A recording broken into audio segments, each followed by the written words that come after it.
Hello everyone, welcome to the next session here at Bizagi Catalyst. I'm delighted to introduce Art Hebbler, who has spoken for us before at a Catalyst event back in 2018. So he's very kindly agreed to join us again and tell us a bit more about his automation journey. So over to you, Art. Thanks, Claire. Appreciate it.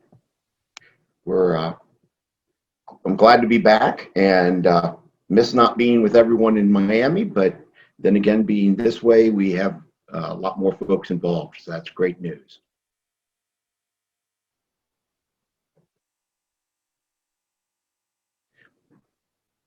Today I'll be talking about everything old being new again, and we'll be looking at how we handle case management in the digital enterprise, specifically in the legal community.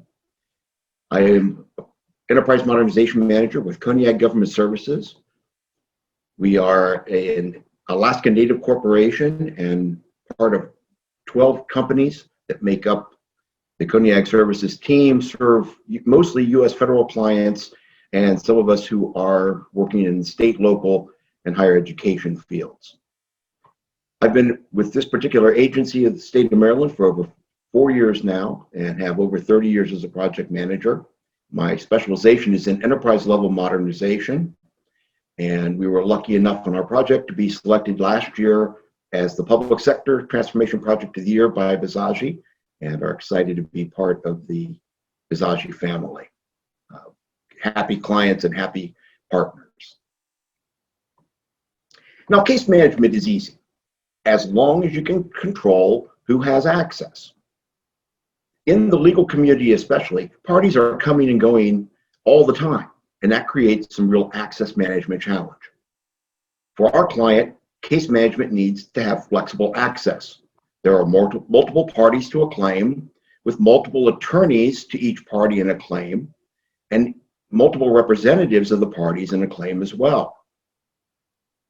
We add to the challenge by the fact that legacy systems have to be active and supported within the new system, as well as the legacy system, until we make a complete migration.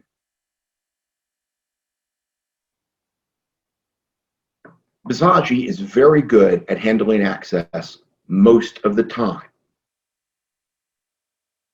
When a typical case, one person starts it, passes it to the next user, and then on to a subsequent user. And the case is over. Very simple. But in legal case management, there are a lot of parties involved. In workers' compensation, for instance, we can add and delete parties frequently. And those parties may have multiple individuals involved in the case that require access at any time. That includes the attorneys and their paralegals, insurers and their adjusters and staff, and multiple employers over different time periods if it were an occupational disease or illness, mesothelioma or lung cancer, stress-induced activities. Lots of options there that could be part of the employer base that needs multiple employers over multiple periods of time. This is a typical list of claim participants. There are attorneys, there are proxies for attorneys, employers, insurers, the claimant, him or herself. Lots of people involved representing different parties, some of them representing multiple parties. For example, an insurer's attorney may also be the employer's attorney. And there could be multiple attorneys representing the claimant if it were a big case and a big firm were handling it. So you could have multiple individuals involved. Keeping track of who has access and who doesn't have access, and whether or not they're a proxy for an attorney or another party or the actual party involved, can be very tricky. Also, we have to be able to add a user back into the system if they had been representing a client, that client was removed from the case, then added back in. So that in and out, we don't want them to have to enter their appearance to the claim. We want to bring everything back to them as if they had never been out of it. Makes for some tricky management. For example, when another employer is raised as the proper one responsible for coverage. In this case, the claimant had worked for Subway and Amgen previously, but 21 Staff LLC appeared as yet another employer and may have been the proper employer to be responsible for all the charges and the compensation. So it is added to the claim by one of the other parties. It could be the claimant who found this user, could have been an employer or insurer who said, wait a minute, we're not the ones, it's this other company that's responsible. The Commission's claims division then reviews that request and says, do we add or do we not add them to the claim at this time? We also have the ability to delete records. Sometimes it's because they were entered in error. Multiple people may have filed for the same person to be added, and they were added in addition to already being present. Sometimes it's restoring a user to the system. For example, Columbia Arts Management being added back into the claim in this case. So in the adding and delete, we need to track whose access has been revoked to make sure that's happened. So we track the revoked, and you'll see the list of attorneys and their proxies, paralegals, who've been removed from the case. As we define and enforce the government's rules while managing the case, to make all this happen, user roles are numerous and critical. A typical claim has as few as 3 parties: the claimant, the employer, and the insurer. In some cases, the employer is the insurer because they're a self-insured agency. A governmental body, a large corporation may self-insure their compensation plans. But all those parties have legal counsel, sometimes multiple attorneys for any one party, or multiple attorneys representing both the employer and insurer. Very common situation. All those attorneys have paralegals, and multiple paralegals could be supporting multiple attorneys rather than being dedicated one paralegal per attorney or a group of paralegals supporting one attorney. Likewise, the insurers have many individuals involved as well: adjusters, support staff, the mailroom. All these people need to be accounted for in who can have access and to what they can have access. So the user access is based on the role within a claim. For example, every insurer and the party has access to all the claims ever filed against that carrier. Within that insurer party, all the representatives have access to the information that the insurer itself has. We need to allow the party to manage the individuals who have access to the system. For example, an insured might designate one person to handle all of their user accounts. That person would then delegate responsibility to individuals and be responsible for adding and deleting them to the users list for that insurer. The system then, in the background, through automated processes, manages access of those representatives to a specific claim and in specific cases within the claim based on their party and role. One of the things of doing this automation is to receive some real benefits. First and foremost, by managing the user access manually was time intensive and required countless hours of action behind the scenes. And in our previous system that we're replacing, pretty much only attorneys and paralegals had full system access.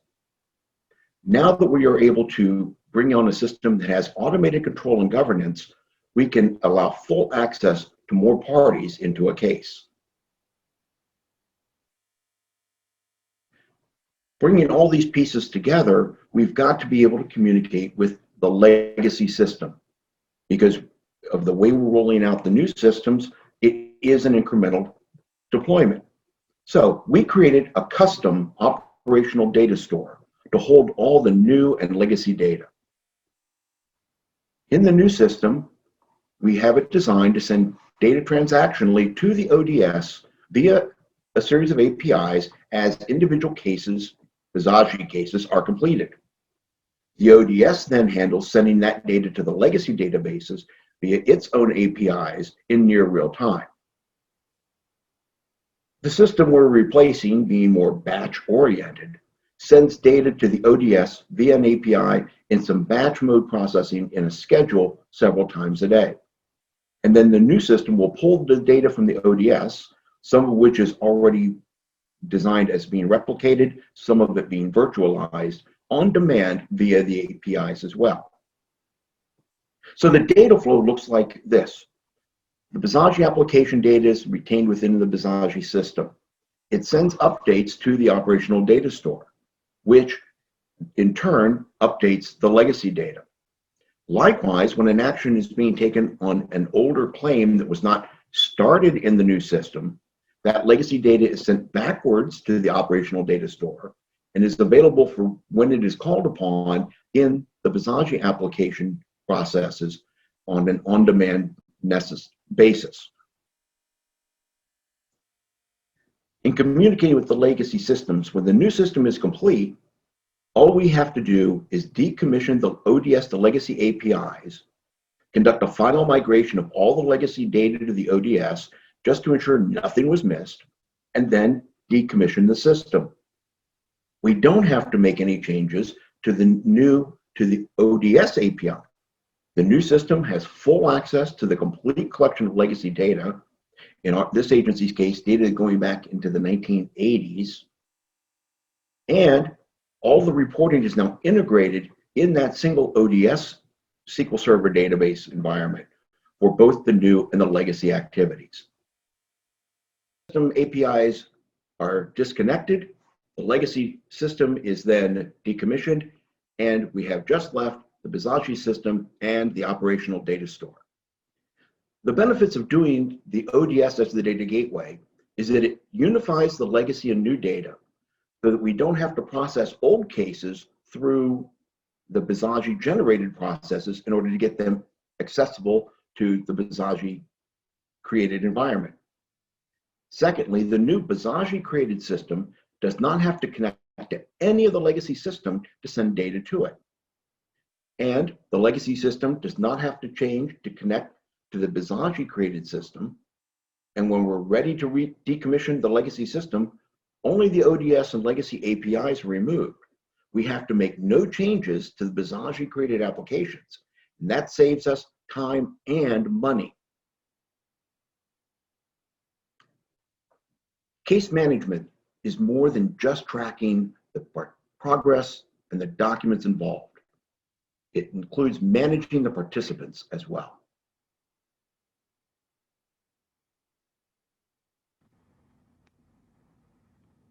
Thank you, Art. That was really insightful and great to hear some more insights into how you're improving all of your automation capabilities at Koniag. So I've got a couple of questions here for you, actually. So perhaps could you tell us more about the advantages of using an operational data store to hold all your new and legacy data? And I'm going to expand that question a bit as well. Why are you calling it an ODS rather than a data lake or a data warehouse? Well, I'll take the second part first. Of course, Bizagi has its own operational data store terminology and system recommended in its architecture. And internally, we picked up on that name to keep my data team happy, because we said it's a data warehouse. They say, oh, no, it's not big enough to be a data warehouse. You have to have all these other pieces involved and such. And said, well, call it a data lake. No, it's not a data lake either. And it's like, fine, we'll call it an operational data store and just make sure that we put in our documentation for the future generations that are working on it that this isn't a Bizagi operational data store. We're just calling it that. The advantages of having that data store is that we can bring the data from the legacy system in and do a lot of the cleanup, deduplication, standardization as part of the ETL process into that data, and then make it available to the Bizagi system. Likewise, we can take the Bizagi data and put it into the ODS. It gives us a reporting environment that contains all of our history. And it also allows us to ignore the legacy system as we develop the Bizagi piece. Like many government agencies, this client is updating and modernizing from significantly older generations of software than may be the most current of the various vendors. So it makes it a lot easier to talk directly, in this case, SQL Server to SQL Server, and then let the SQL Server talk to the DB2 environment in a separate set of APIs managed separately that we know we're going to throw away. So they work, they aren't necessarily fancy. Excellent answer. Thank you for expanding on that. And well, governance and compliance is important for everybody at the moment, but especially in the public sector. So there's an excellent question here around who has the expanded access to the system other than attorneys? I suppose that's quite an important point about who has access to all of these cases. In our new system, we are now able to support claimants that are representing themselves, pro se in the legal terms, to be able to access and file electronically if they choose, rather than having to generate paper, mail it in, have it scanned and indexed and processed manually. We also allow the insurers and their representatives to make their filings all electronically, to see all that electronic data. And from their data standpoint, they now have the ability to get pre-generated electronic documents with their own document management systems, so they don't have to go through the process of receiving the paper in the mailroom, sending to their scanning and indexing teams to process the paper. We don't have to mail as many documents out to the carriers every day. You know, we have over 700 carriers that are allowed to write insurance and the workers' comp in various areas within our state. So there's a lot of postage and tree killing that goes on in that regard. So allowing greater electronic access helps us speed up the process. We're now available 24/7 to take reports and such and take actions, and people can be notified and they can work on their schedule, not necessarily the postman's schedule. Well, that's ticking plenty of boxes then, isn't it? Governance, efficiency, and saving the environment. We all try to do our piece. Great. Well, unfortunately, that's all we've got time for, but thank you so much for joining us today, Art, and hopefully we'll have you back at another future Catalyst event. Thank you much. Thank you.